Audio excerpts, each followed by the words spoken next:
Hello, this is Jenny from Healing the Wounded Heart. Recently, as I was looking through a box of blessing cards to colour, I came across one that said this: bloom where God plants you. Immediately, it reminded me of two things.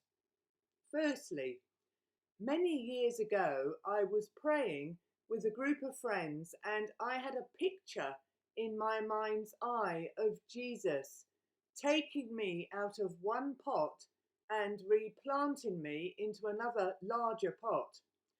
It was so vivid that I could almost see the hairs on Jesus's arms and the bottom of his sleeves on his robe. I felt very much that he was saying, I am repotting you so that you can continue to grow.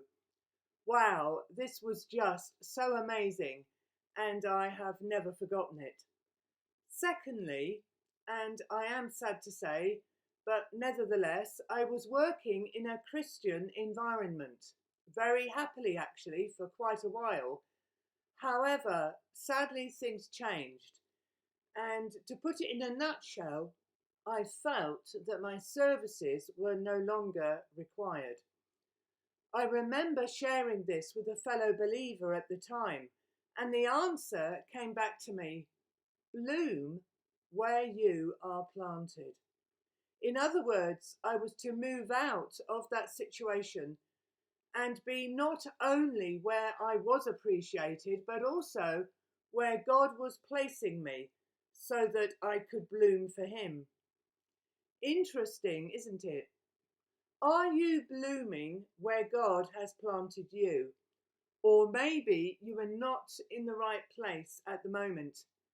Now, of course, there is no scriptural reference for this, but I guess blooming where we are planted is also a bit like being fruitful, of which there are numerous scriptures.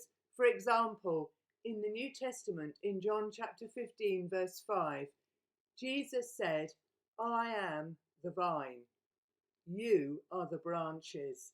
If you remain in me and I in you, you will bear much fruit.